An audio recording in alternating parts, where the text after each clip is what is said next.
اس ملک میں دنیا میں حالات ایسے آئے ہیں، دو واقعات تو تاریخ کے اندر اتنے خطرناک ہیں کہ دنیا سمجھ چکی تھی کہ ان علاقوں سے قرآن کا خاتمہ ہو چکا، اسلام کا خاتمہ ہوا۔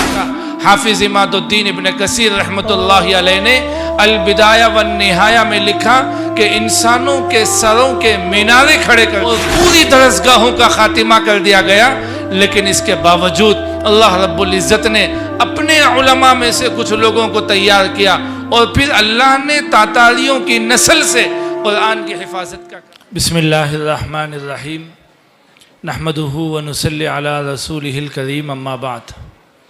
قال اللہ تبارک و تعالی اعوذ باللہ من الشیطان الرجیم، بسم اللہ الرحمن الرحیم۔ ود کثیر من اہل الکتاب لو یردونکم من بعد ایمانکم کفارا، وقال تعالی انا نحن نزلنا الذکر وانا لہ لحافظون، صدق اللہ العظیم۔ اسٹیج پر تشریف فرما قابل صد احترام حضرات اکابر علماء کرام، بزرگوں، دوستوں، پردہ نشین مائیں اور بہنیں، سب سے پہلے تو جو ہمارے بھائی ادھر سائڈ بیٹھے ہوئے ہیں پنڈال کے اندر، ان سے بہت ہی ادب سے گزارش ہے کہ وہاں دھوپ بھی زیادہ ہے اور تکلیف بھی ہے، یہاں ماشاءاللہ ٹھنڈا بھی ہے، فین بھی لگے ہوئے ہیں۔ اگر آپ حضرات ادھر تشریف لا لیں تو بات کو سننے میں اور سنانے میں سہولت ہوگی۔ تھوڑا ادب سے گزارش ہے، اندر تشریف لا لیں آپ حضرات، وہاں ماشاءاللہ دھوپ بھی نظر آ رہی۔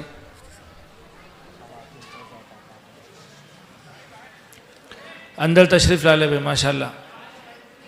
ہمارے بچوں سے بھی گزارش ہے تھوڑا سا اطمینان سکون سے تشریف رکھیں آپ حضرات۔ انشاءاللہ بہت مختصر لیکن دو تین ضروری باتیں آپ حضرات کی خدمت میں رکھنے کے ارادے سے ہم حاضر ہوئے ہیں۔ بڑوں کا حکم ہوا کہ کچھ دیر کے لیے آپ حضرات کے درمیان میں رہیں۔ اصل میں تو آج کے اجلاس سے جو خطاب فرمانے والے ہیں وہ ریاست کرناٹک ہی کے نہیں بلکہ ملک کی عظیم شخصیت اور عظیم مقرر حضرت مولانا پی ایم مزمل صاحب رشادی والا جاہد آمد برکاتہم بہت لمبا سفر کر کے ہمارے درمیان تشریف لائے۔ کل رات مولانا اورنگ آباد میں تھے، تقریباً اورنگ آباد سے 300 کلومیٹر کا سفر کر کے یہاں تشریف لائے ہیں، اور پھر شام شولہ پور پہنچنا ہے حضرت کو، اس لیے اصل خطاب تو حضرت ہی کا ہونا ہے، لیکن محتمم صاحب کا اور ہمارے ناظم جلسہ کا حکم ہوا کہ کچھ دیر آپ حضرات کی خدمت میں دو تین ضروری باتیں رکھی جائیں، تو انشاءاللہ اس کے لیے ہم حاضر ہوئے ہیں۔ آپ حضرات تھوڑا سا اطمینان اور سکون کے ساتھ اور بات کو غور سے سنیں گے نا بھائی انشاءاللہ سب؟ تھوڑا ہمارے بچوں سے بھی گزارش ہے تھوڑا خاموشی کا مظاہرہ کریں آپ لوگ۔ میرے دوستوں اور بزرگوں، اس وقت ہم لوگ دارالعلوم فاروقیہ کے سالانہ اجلاس میں ہیں۔ اس سال الحمدللہ ادارے کے اندر 5 خوش نصیب اور سعادت مند حفاظ کرام یہاں سے فارغ ہو رہے ہیں۔ ان کی تہنیت اور ان کی تبریک کے لیے آج کا یہ اجلاس بلایا گیا ہے، اور اصل آج کے دلہے اور آج کے نوشہ وہی ہیں۔ آج ان کی تہنیت ہوگی، دستار باندھی جائے گی، تکمیل حفظ قرآن ہوگا، سند دی جائے گی، اس کی خوشی میں آج کا یہ اجلاس رکھا گیا۔ طلباء کا تعلیمی مظاہرہ آپ نے دیکھا۔ اس وقت میں سب سے پہلی بات تو میں یہ کہنا چاہتا ہوں کہ اللہ تعالیٰ نے انسانوں کی ہدایت کے لیے 2 سلسلوں کو جاری کیا، ایک کو کہتے ہیں کتاب اللہ، ایک کو کہتے ہیں رجال اللہ۔ اللہ نے کتابوں کو بھی نازل کیا اور انبیاء اکرام علیہم الصلاۃ کو بھی بھیجا۔ کئی انبیاء ایسے آئے ہیں جن کو کتاب نہیں دی گئی، بعض انبیاء وہ ہیں جن کو کتاب بھی دی گئی، لیکن جس پیغمبر کو بھی اللہ نے کتاب دی ہے، جیسے موسیٰ علیہ السلام کو تورات دی، داؤد علیہ السلام کو زبور دی، عیسیٰ علیہ السلام کو انجیل دی، ایسے ہی بعض پیغمبروں کو صحیفے دیے گئے۔ تو جب بھی اللہ تعالیٰ کوئی نبی پر کوئی کتاب نازل کرتا تو اس قوم سے اور اس امت سے کہتا بِمَا اسْتُحْفِظُوا مِن کتاب اللہ وَكَانُوا عَلَيْهِ شُهَدَاء، کہ دیکھو تم اس کتاب کی حفاظت کر لو۔ موسیٰ علیہ السلام پر تورات نازل کیا تو اللہ نے بنی اسرائیل سے کہا کہ تم ہی اس کی حفاظت کر لو۔ حضرت داؤد پر کتاب نازل کی گئی تو ان کی قوم سے کہا کہ تم اس کی حفاظت کر لو. حضرت عیسیٰ علیہ السلام پر کتاب نازل کیا تو اس امت سے کہا کہ تم اس کی حفاظت کر لو. تو قوم اللہ کی کتاب کی حفاظت میں ناکام ہو گئی. کتاب کے الفاظ بھی باقی نہیں رہے، کتاب کی تعلیمات بھی باقی نہیں رہی، بلکہ جس زبان میں کتاب نازل کی گئی وہ زبان بھی آج محفوظ نہیں رہی.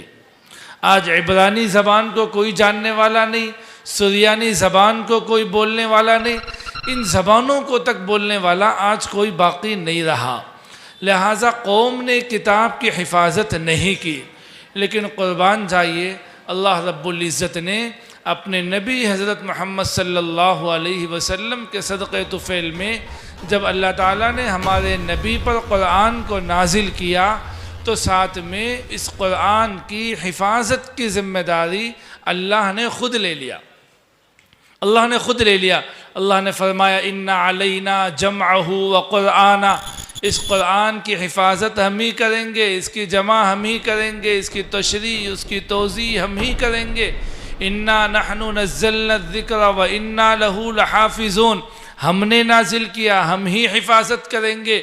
اللہ نے حفاظت کی ذمہ داری لی ہے تو آج 1450 سال ہو چکے ہیں، اور انشاءاللہ قیامت تک قرآن اسی آن بان شان کے ساتھ رہے گی. دنیا کے فرعون، دنیا کے نمرود، دنیا کے حامان و شداد آتے رہیں گے، قرآن کے خلاف منصوبے بناتے رہیں گے، لیکن قرآن تو کیا، قرآن کے ایک حروف کے پڑھنے کا جو انداز ہے، عین کو ہاں کو جس انداز سے پڑھا جاتا ہے وہ انداز میں بھی تبدیلی نہیں لا سکتے انشاءاللہ. قرآن کی تشریح، قرآن کی توضیح، جب سے قرآن نازل ہوا ہے اس وقت سے دشمنان اسلام قرآن کے خلاف میں منصوبے بنا رہے ہیں، پلاننگیں کر رہے ہیں. لیکن امت مسلمہ کے باغیرت علماء، غیور علماء، حفاظ، انہوں نے سر پر کفن باندھ کر دنیا کی ہر خواہش کو چھوڑ کر یہ طے کر کے رکھے ہیں کہ انشاءاللہ صبح قیامت تک نسلوں کے سینوں میں قرآن کو منتقل کرتے رہیں گے. دور نبوت سے لوگ قرآن کے خلاف منصوبے بنا رہے ہیں، پلاننگیں بنا رہے ہیں. سیدنا فاروق اعظم رضی اللہ تعالیٰ عنہ کے زمانے میں، سیدنا عثمان ابن عفان رضی اللہ تعالیٰ عنہ کے زمانے میں ایک لمبی تاریخ ہے. وہ تاریخ کا موقع نہیں سنانے کا اس وقت میں، چونکہ مہمان آنے والے ہیں. میں بس اشارہ کر رہا ہوں، آپ حضرات باشعور لوگ ہیں. اس ملک میں، دنیا میں حالات ایسے آئے ہیں، دو واقعات تو تاریخ کے اندر اتنے خطرناک ہے کہ دنیا سمجھ چکی تھی کہ ان علاقوں سے قرآن کا خاتمہ ہو چکا، اسلام کا خاتمہ ہوا. جب تاتاریوں کا حملہ ہوا تو اس وقت میں انہوں نے مدارس کو، مساجد کو، مسلمانوں کو اس طرح کاٹا پیٹا. حافظ عماد الدین ابن کثیر رحمۃ اللہ علیہ نے البدایہ والنہایہ میں لکھا کہ انسانوں کے سروں کے مینارے کھڑے کر دیے تھے، مینارے کھڑے کر دیے تھے. سمندروں کے کناروں پر جس طریقے سے تربوز کے سیزن میں لوگ تربوز کھا کر چھلکے پھینک دیتے ہیں، ویسے انسانوں کے سروں کی کھوپڑیاں پڑی ہوئی تھی اور پوری درسگاہوں کا خاتمہ کر دیا گیا. لیکن اس کے باوجود اللہ رب العزت نے اپنے علماء میں سے کچھ لوگوں کو تیار کیا اور پھر اللہ نے تاتاریوں کی نسل سے قرآن کی حفاظت کا کام لیا. اس ملک کے اندر اکبر کا زمانہ کیسا زمانہ تھا؟ اس زمانے سے لوگ پریشان ہیں، ان حالات سے پریشان ہیں، NRC سے پریشان ہیں، NEP سے پریشان ہیں. نہیں میرے دوستو، پورے دین کا خاتمہ ہو چکا تھا. دین کے مقابل میں ایک متوازی دین کو اس نے لایا تھا، دین الہی کی بنیاد رکھی تھی. دنیا یہ سمجھ گئی تھی کہ بر صغیر میں، ایشیا میں اسلام کا اب نام و نشان باقی نہیں رہے گا، اب باقی نہیں رہے گا. لیکن اللہ رب العزت نے ایک اپنے ولی کامل کو اٹھایا. شیخ احمد سرہندی مجدد الف ثانی رحمہم اللہ کھڑے ہوئے اور باضابطہ مقابلہ کیا، محنتیں کی گراؤنڈ لیول پر منصوبہ بند انداز میں. تو اللہ رب العزت نے انہی کی نسل میں، اکبر ہی کی نسل میں، پھر ان کے پوتے اورنگزیب عالمگیر رحمہ اللہ کو پیدا کیا، جو نصف صدی تک، 50 سال تک اس ملک کے طول و عرض میں اسلام کے جھنڈے کو لہرانے میں کوئی کسر نہیں چھوڑی. اللہ نے اس طریقے سے اس ملک کے اندر قرآن کے خاتمے کے لیے، دین کے خاتمے کے لیے انگریز آیا۔ انگریز کیوں آیا؟ حکومت کے لیے نہیں آیا، تجارت کے لیے نہیں آیا، اس ملک میں عیسائیت کو فروغ دینے کے لیے آیا تھا، عیسائیت کو عام کرنے کے لیے آیا تھا۔ منصوبہ بناتے رہے، 100 سال تک منصوبہ بناتے رہے، ناکام ہو گئے۔ تو آخر میں باضابطہ وہ لندن کی گول میز کانفرنس، جس کو دارالعوام کہتے ہیں، وہاں کی ایک میٹنگ بہت مشہور ہے تاریخ کے اندر۔ باضابطہ لارڈ میکالے نے پورے ملک کا سروے کر کے اس کانفرنس میں بیٹھ کر تجاویز پیش کی۔ اس میں 2 تجویزیں اس نے پیش کی۔ پہلی تجویز یہ پیش کی کہ دیکھو 100 سال سے جد و جہد کر رہے ہیں، مسلمانوں کے دین و ایمان کو ختم کر کے عیسائیت میں کنورٹ کرنا۔ قرآن 1400 سال پہلے کہہ چکا کہ دنیا یہ سمجھتی ہے، مسلمان یہ سمجھتا ہے کہ ہم جو ہے انگریزی کپڑے پہن لے انگریز خوش ہو جائے گا، ہم انگریزی زبان بول لے انگریز خوش ہو جائے گا، ان کی تہذیب ان کے کلچر کو اپنا لے انگریز خوش ہو جائے گا۔ قرآن نے کہا کہ نہیں، وَدَّ كَثِيرٌ مِّنْ أَهْلِ الْكِتَابِ، اہل کتاب کی یہ خواہش ہے، اس کی یہ تمنا ہے، ایک ہی تمنا ہے، تمہاری زبان کو بدلنا نہیں، تمہارے کپڑوں کو بدلنا نہیں، تہذیب و کلچر کو بدلنا نہیں، اس کی سب سے بڑی تمنا یہ ہے لَوْ يَرُدُّونَكُمْ مِن بَعْدِ ایمانکم کفارا، کہ تم ایمان کے بعد کفر قبول کر لو، بس تم سب رہو لیکن مومن باقی نہ رہو، تم انجینئر بنو، ڈاکٹر بنو، لائر بنو، لیکن اسلام کے سودا کر کے بنو، اسلام کا جنازہ نکال کر بنو، محمد الرسول اللہ کی تہذیب اور کلچر سے بغاوت کر کے بنو۔ منصوبے بنائے گئے، پلاننگ بنائی گئی، لارڈ میکالے کو ذمہ داری دی گئی۔ جب ملکہ وکٹوریہ کی حکومت تھی اس ملک پر، اس نے پورے ملک کا سروے کیا اور کرنے کے بعد میں کہا کہ ہمیں 2 کام کرنا پڑے گا۔ پہلا کام، جو پردہ، جو حیا اور جو غلاف اور جو برقع اور جو دوپٹہ عورتوں کے سروں پر مسلمان ڈال رکھے ہیں، وہ کپڑے کو ہٹاؤ اور قرآن پر ڈال دو۔ عورت کو بے حیا کرو اور قرآن کو پیک کر کے برکت کے لیے رکھا دو۔ جس دن عورت بے حیا ہو جائے گی تو پھر اس کی کوکھ سے جنم لینے والا کوئی باغیرت نہیں ہو سکتا۔ عورت کو بے حیا کرو، پورا منصوبہ بنایا گیا، پوری پلاننگ بنائی گئی، اس وقت سے پلاننگ بنائی گئی، 1857 سے پہلے منصوبہ بنایا گیا۔ عورت کو بے حیا کرو، تو آج بھی یہی کہا جا رہا ہے۔ کرناٹکا کے ہر کالج کے اندر، ہر انسٹیٹیوٹ کے اندر یہی کہا جا رہا ہے، قانون بنانے کی کوشش کی جا رہی ہے کہ بھئی پہلے اگر ہمارے انسٹیٹیوٹ میں پڑھنا ہے، ہمارا ڈریس کوڈ پہننا پڑے گا، آپ کو برقع اتار کر آنا پڑے گا، ایگزام لکھنا ہے تو ایگزام ہال سے پہلے برقع اتارنا پڑے گا۔ میرے بھائیو، علماء ہیں، عدالتوں میں کیس لڑ رہے ہیں، لیکن آپ غور کیجئے، میری ماں بہنیں موجود ہیں، ٹھنڈے دل سے سوچئے، ایک مسئلہ اٹھا 1.5-2 سال پہلے کرناٹکا کے ایک ڈسٹرکٹ کے اندر، پورے مسلمانوں میں غم و غصے کی لہر ہے۔ ہماری ایک بہن نے سب و ہجڑوں کے درمیان نعرے تکبیر کو بلند کر کے گیا، سب کو فخر ہوا، سب کو خوشی ہوئی، سب نے اپنے سٹیٹس کو رکھا، سب نے وہ میسج کو فارورڈ کیا، لیکن کوئی ایک بھائی، کوئی ایک بہن ایسی بتا سکتے ہیں آپ جس نے یہ طے کر لیا ہو کہ ہو سکتا ہے میری بدعملی کی وجہ سے، میری بے پردگی کی وجہ سے، میرے نبی کے خون پسینے سے کمائی ہوئی شریعت پر آج انگلی اٹھ رہی ہے۔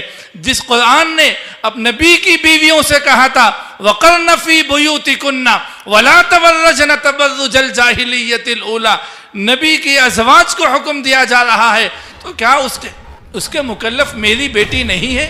کیا اس کا مکلف میرا جو ہے میری بیوی نہیں ہے؟ کیا میری بہن نہیں ہے؟ کوئی ایک مسلمان پوری ریاست کے اندر جو یہ طے کر لیا ہو کہ دیکھو آج میری بدعملی کی وجہ سے میرے نبی کی شریعت کے خلاف قانون بننے جا رہا ہے، منصوبہ بننے جا رہا ہے، جو شریعت نبی کے خون پسینے کے ذریعے سے بنائی گئی، چلو آج سے میرے گھر میں شرعی پردہ لاگو ہو جائے گا۔ میسیجز کرنا سب کو آتا، فارورڈ کرنا سب کو آتا، اسٹیٹس رکھنا سب کو آتا، ہوٹلوں میں بیٹھ کے تذکیرے تبصرے کرنا سب کو آتا، عمل کرنا نہیں آتا۔ مسلمانوں کی یہی ایک کمزوری ہے، یہی ایک کمزوری، اس کے علاوہ کچھ نہیں۔ سب کریں گے، عمل نہیں کریں گے، عمل نہیں کریں گے۔ ابھی ہم کرناٹک کے بعد اضلاع سے ہو کر آ رہے ہیں تو ایک صاحب نے، ایک مولانا نے فون میں بتایا کہ دیکھیے ایک جگہ ایگزام چل رہا ہے، ایگزام ہال میں بچی کو برقع اتارا جا رہا، تو اندر جو کپڑے ہیں وہ انتہائی بے حیائی کے، جبکہ پتہ ہے کہ برقع اتارنا پڑ رہا ہے، تو کیوں ایسا نہیں ہوا کہ شرعی لباس پہنتی، ڈھیلے ڈھالے کپڑے پہنا کر بھیجتے، جس سے برقع اتارنے پر بھی کوئی فرق نہ پڑتا؟ ایسا ہو سکتا تھا، لیکن اب بھی تیار نہیں مسلمان، اب بھی تیار نہیں۔ دوسرا منصوبہ انہوں نے یہ بنایا کہ بھئی تعلیم کا ایسا نصاب بنایا جائے کہ وہ نصاب سے روزگار کو جوڑ دیں گے، وہ تعلیم پڑھیں گے تو تم کو روزگار ملیں گا، نوکری ملیں گی۔ اب وہ ایسا نصاب بنایا جائے کہ وہ سلیبس کو پڑھ کے بچہ، اس کا نام عبداللہ عبد الرحمن رہنا، عائشہ فاطمہ رہنا، لیکن اس کی سوچ، اس کی فکر، اس کی تہذیب، اس کا کلچر عیسائی بن جانا۔ لہٰذا 1857 کے بعد پورے ملک کے اندر وہ نصاب کو لانچ کر دیا گیا۔ ہمارے اکابر نے اس وقت میں دیکھا کہ انگریز اعلان کر رہا ہے بیٹھ کر کہ اے مسلمانوں، اے ہندوستان کے لوگوں، تم ہمیں اپنا بچہ دو، تم ہمیں اپنا بچہ دو، ہم تعلیم فری میں دیں گے، ہم کپڑا فری دیں گے، ہم کھانا فری دیں گے، وہ بیمار پڑ جائے تو علاج فری کرائیں گے اور اسے پڑھائیں گے۔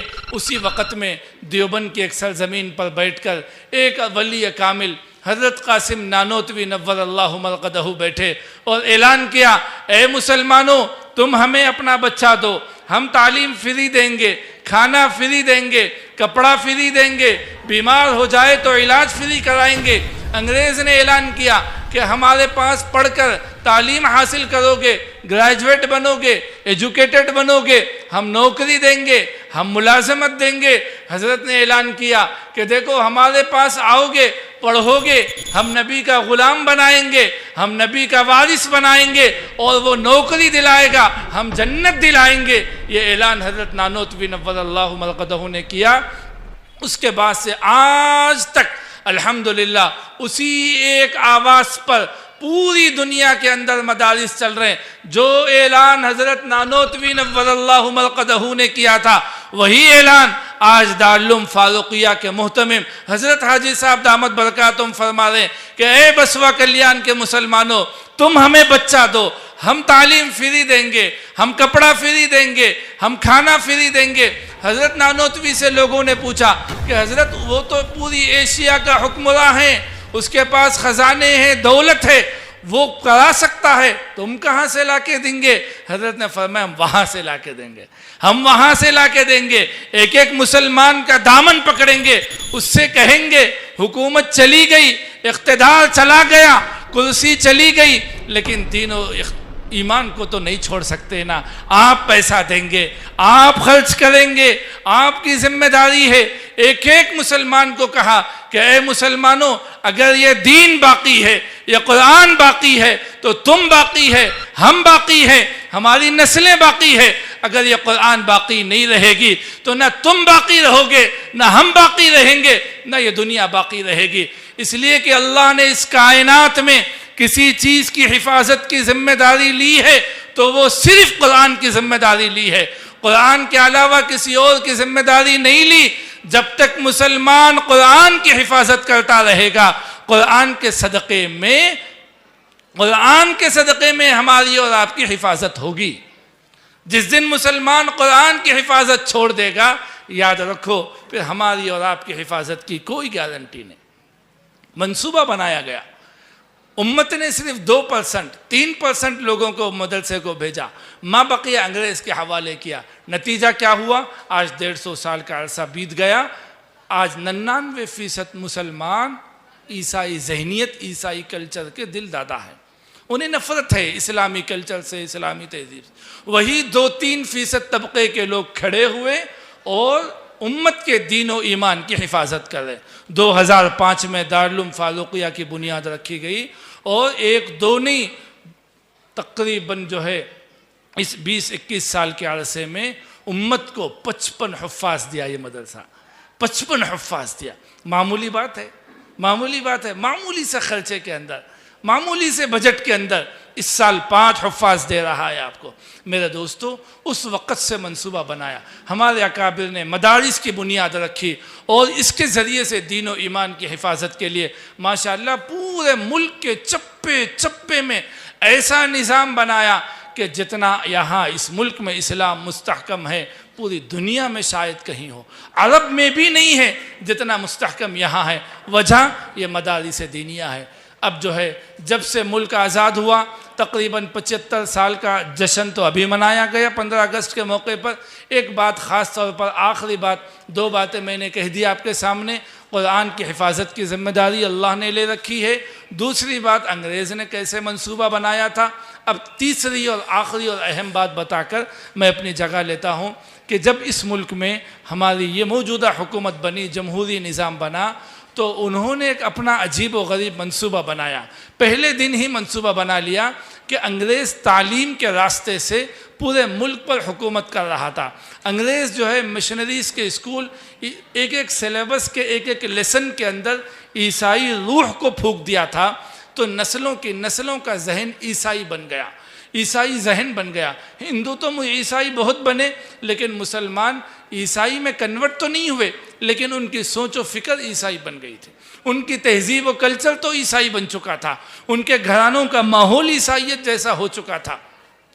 اب ہمیں کیا کرنا ہے؟ اب جو ہے ہندوتوا آئیڈیالوجی کو مسلط کرنا ہے۔ کس کے راستے سے؟ تعلیم کے راستے سے۔ تعلیم کے راستے سے انگریز نے عیسائیت کو مسلط کیا، تو موجودہ سرکاروں نے یہ نظام کیا کہ ہندوتوا آئیڈیالوجی کو مسلط کریں۔ اس کے لیے کوششیں کی گئی، 1-2 سال نہیں، پچھلے 70 سالوں سے منصوبہ بنا رہے تھے، پچھلے 70 سالوں سے منصوبہ بنا رہے تھے۔ بناتے بناتے باضابطہ پورا منظم سازشوں کے ذریعے سے 2014 میں بہت پلاننگ کے ساتھ میں ایک حکومت کو، ایک مخصوص ذہنیت کو برسر اقتدار لایا گیا۔ وہ حکومت پر آئی اور پورے محکموں پر اپنے لوگوں کو بٹھایا گیا، اور 2020 کے اندر جب پورا ملک قید و بند کی صعوبتیں جھیل رہا تھا، کرونا کا زمانہ تھا، لاک ڈاؤن کا زمانہ تھا، وہاں کی کیبنٹ منسٹری نے پورے منصوبے کے ساتھ میں باضابطہ ایک نیا ایجوکیشن پلان بنایا، جسے NEP کہتے ہیں، نیو ایجوکیشن پالیسی کہتے ہیں، اسے منظوری دی گئی ہے۔ ایک سسٹم بنایا اور کہا کہ RTE کا ایک قانون لایا گیا۔ اس قانون کے تحت میں 3 سال سے لے کر 18 سال تک ہر ہندوستانی بچے کو یہی تعلیم دینا ہوگا جو گورنمنٹ دے رہی ہے، جو تعلیم گورنمنٹ دے رہی ہے۔ ایک سلیبس ڈیزائن کیا گیا ہے، ایک نصاب تیار کیا گیا ہے۔ اس نصاب کے اندر، اس سلیبس کے اندر جو روح ڈالی گئی ہے وہ ہندوتوا آئیڈیالوجی کی روح ڈالی گئی۔ اس کے ایک ایک لیسن کے اندر، اس کے ایک ایک سبجیکٹ کے اندر نام دیا گیا بھارتیہ کلچر، بھارتیہ کلچر نام دیا گیا۔ ایک ایک لیسن کے اندر جو ایکسرسائز دیے گئے ہیں اس میں سوال کیا جا رہا کہ بیٹا آپ کی بستی میں کتنے جو ہے معبودوں کی پوجا کی جاتی ہے، بیٹا آپ نے جو ہے اس سال دیوالی منایا تو آپ کے روح کو کیسے سکون ملا ہے۔ اس قسم کے سوالات ایک ایک لیسن کے اندر اس کو نام دیا ہے بھارتیہ کلچر۔ تو اب جب بھارتیہ کلچر ہے تو اس کلچر کی جو مخالفت کرے گا وہ بھارت کے کلچر کی مخالفت کرنے والا ہوگا، بھارت کا دشمن ہوگا، اس پر الزام لگایا جائے گا، جس کی وجہ سے اس سلیبس کا کوئی مخالفت بھی نہیں کر سکا، مخالفت بھی نہیں کرا۔ اور پورے سلیبس کے اندر کوشش کی گئی کہ مسلمان نسلوں کی 3 چیزیں متاثر ہو جائے۔ نمبر 1، توحید کا عقیدہ متاثر ہو جائے، رسالت کا عقیدہ متاثر ہو جائے، آخرت کا عقیدہ متاثر ہو جائے، اللہ کی محبت میں کمی آئے، نبی کی محبت میں کمی آئے، صحابہ کی محبت میں کمی آئے، اہل بیت کی محبت میں کمی آئے۔ اس کی پوری کوشش کی گئی۔ اب میرے دوستو 22 دسمبر 2022 کو جو لاسٹ ایئر کا بجٹ سیشن چل رہا تھا، جو لوگ نیوز وغیرہ دیکھتے ہیں انہیں معلوم ہوگا کہ باضابطہ طور پر پارلیمنٹ کے دونوں ایوانوں میں نیو ایجوکیشن پالیسی کو منظوری دے دی گئی، اور منظوری دینے کے ٹھیک 8-10 دن کے بعد کرناٹکا اسمبلی نے ایک ریزولیشن پاس کر کے باضابطہ اس کو پاس کر دیا اور کہا کہ اسی سال سے ہم لاگو کریں گے۔ آپ کو معلوم ہے جن کے بچے اسکولوں میں پڑھتے ہیں، اس سال ریاست کرناٹکا میں 5th کلاس کا بورڈ اور 8th کلاس کا بورڈ ایگزام ہونے والا ہے، اور یہ سب کیا ہے، نیو ایجوکیشن پالیسی کی طرف ریاست کو لے جایا جا رہا۔ پورے ملک میں سب سے پہلے نمبر پر کرناٹک نے اس کو قبول بھی کیا، ایکسپٹ بھی کیا، عمل کرنا شروع کر دیا۔ ایسے وقت میں میرے دوستو، مسلمانوں کی دوہری ذمہ داری ہوتی ہے کہ ہمارے نسلوں کے دین و ایمان پر ڈاکہ ڈالنے کے لیے یہ NEP لایا گیا ہے، ہماری نسلوں کے دین و ایمان کو برباد کرنے کے لیے RTE کا قانون لایا گیا ہے۔ ایسے وقت میں ہر مسلمان ماں باپ کی ذمہ داری ہے کہ وہ اپنے نسلوں کے دین و ایمان کی حفاظت، اس کا توحید کا عقیدہ مضبوط ہو، اس کے رسالت کا عقیدہ مضبوط ہو، آخرت کا عقیدہ مضبوط ہو، اللہ کی محبت اس کے رگو پے میں داخل کی جائے، نبوت کی محبت، صحابہ کی محبت، اہل بیت کی محبت اس کے رگو پے میں داخل کرنا، اسے سنایا جائے، بچوں کی ذہن سازی کی جائے، صحابہ کی قربانیاں بچوں کو سنائے جائے، نبی کی قربانیاں سنائی جائے، عقائد میں بچوں کو مضبوط کیا جائے۔ اس کے لیے ضروری ہے میرے دوستو ان مدارس کو مضبوط کرنا۔ RTE کا قانون لایا ہی گیا ہے مدارس دینیہ کی ساکھ کو متاثر کرنے کے لیے، مدارس کو ڈیمیج کرنے کے لیے لایا گیا کہ جب 3 سال سے 18 سال تک تمہارا سلیبس پڑھے گا بچہ تو یہاں کیا پڑھے گا، یہاں کیا پڑھے گا۔ کوشش کی جا رہی ہے کہ بچے قرآن کی تعلیم نہ پڑھے، دین کی تعلیم نہ پڑھے، حافظ نہ بنے، عالم نہ بنے، مدارس کے وجود کو ختم کرنے کا پورا منصوبہ انہوں نے بنایا ہے۔ ایسے وقت میں اے مسلمانوں، میری ماں بہنوں، بھائیوں، ہم سب کی ذمہ داری بڑھ جاتی ہے کہ پوری طاقت کے ساتھ، پوری قوت کے ساتھ ان مدارس کے ساتھ ہمیں کھڑے ہونا ہے۔ الحمدللہ مدارس والے جو قانون آیا ہے اس کے حساب سے وہ بھی پلاننگ کر رہے ہیں کہ بچوں کو دینی تعلیم کے ساتھ عصری تعلیم دینے کا پورا منصوبہ بنا رہے۔ اس کی مثال آپ کے سامنے ابھی پیش کی جائے گی، انگریزی تعلیم میں بچہ تقریر کرے گا۔ ایسے وقت میں میرے دوستو ہمیں 2 کام ضروری طور پر کرنا ہے۔ پہلا کام تو یہ ہے اپنے مدارس کو پہلے سے زیادہ مضبوط کرنا، اپنے مدارس کو پہلے سے زیادہ مضبوط کرنا۔ ہم محتمم صاحب کے ساتھ کھڑے ہو جائیں اور ان کی قدر کریں۔ اب مخالفت کرنا چھوڑ دو دوستو، ناقدری چھوڑ دو۔ یہ علماء کو دیکھو، اپنے عیش و عشرت، اپنی راحت و آرام سب کچھ کو قربان کر کے ان بچوں کو لے کر بیٹھے ہوئے۔ کبھی جاؤ مدرسوں کو، دیکھو کیا ہوتا ہے مدرسوں کے اندر۔ فجر سے پہلے بچے کیا کرتے ہیں؟ قرآن پڑھتے۔ فجر کے بعد کیا پڑھتے؟ قرآن یاد کر رہے ہیں۔ معصوم بچے ہیں، ماں باپ کو چھوڑ کر، گھر بار کو چھوڑ کر، بھائی بہن کے لاڑ پیار کو چھوڑ کر آئے ہوئے ہیں، بیٹھے ہوئے ہیں، استاد کے ڈانٹ ڈپٹ کو برداشت کر رہے ہیں۔ کس کے لیے؟ قرآن کو محفوظ کرنے کے لیے، سینوں میں قرآن کو محفوظ کرنے کے لیے۔ یاد رکھو دوستو، یاد رکھو، میں نے آپ کو شروع میں کہا اللہ نے اس کتاب کی حفاظت کی ذمہ داری اپنے اوپر لی ہے، لہٰذا جو مسلمان قرآن کی حفاظت کا معاون بنے گا تو وہ دراصل کس کا معاون بنے گا پتہ ہے؟ کس کا مددگار بنے گا؟ یہ جملہ ہم ہرگز نہیں بول سکتے تھے، ہمیں اتنی ہمت نہیں، ہماری زبان میں اتنی طاقت نہیں کہ یہ جملہ بولے، لیکن قرآن نے کہا وہ جملہ، اللہ نے کہا وہ جملہ، اس لیے ہم کہہ رہے ہیں وہ جملہ۔ اللہ نے کیا فرمایا؟ انصار اللہ، وہ لوگ جو دین کی حفاظت کے لیے اپنا جان مال لگاتے ہیں وہ اللہ کے مددگار ہیں۔ اللہ کو کس کی مدد کی ضرورت ہے؟ لیکن اللہ نے خود فرمایا کہ جو لوگ یہ کام کریں گے، جب حضرت عیسیٰ علیہ السلام نے فرمایا من انصاری اللہ قال الحواریون نحن انصار اللہ، ہم اللہ کے مددگار بنیں گے۔ اللہ نے فرمایا ان تنصر اللہ، تم اللہ کی مدد کرو گے، ینصرکم، تمہاری مدد کی جائے گی، ویثبت اقدامکم، اور تمہیں تمہارے قدموں کو ثابت قدم رکھا جائے گا۔ اس لیے میرے دوستو حضرت تشریف لا رہے ہیں تو آپ کی ذمہ داری ہے ان مدارس کے ساتھ پہلے سے زیادہ۔ اس وقت میں ہماری ریاست کے حالات تتر بتر ہو رہے ہیں، آپ سمجھیے ہماری نسلوں کے دین و ایمان کو محفوظ کرنا ہر مسلمان کی ذمہ داری ہے، ورنہ یاد رکھو دوستو کل حشر کے میدان میں ہم بخشے نہیں جائیں گے۔ کل حشر کے میدان میں بخشے نہیں جائیں گے، اس لیے ان مدارس کے ساتھ کھڑے ہو جائیں، ان مدارس کی قدر کیجئے۔ ہر بھائی ارادہ کرے اپنے گھر سے ایک بچے کو حافظ قرآن بنائیں گے۔ اللہ تعالیٰ سے دعا ہے اللہ تعالیٰ ہم سب کو صحیح سمجھ اور توفیق عمل نصیب فرمائے، آمین وآخر دعوانا۔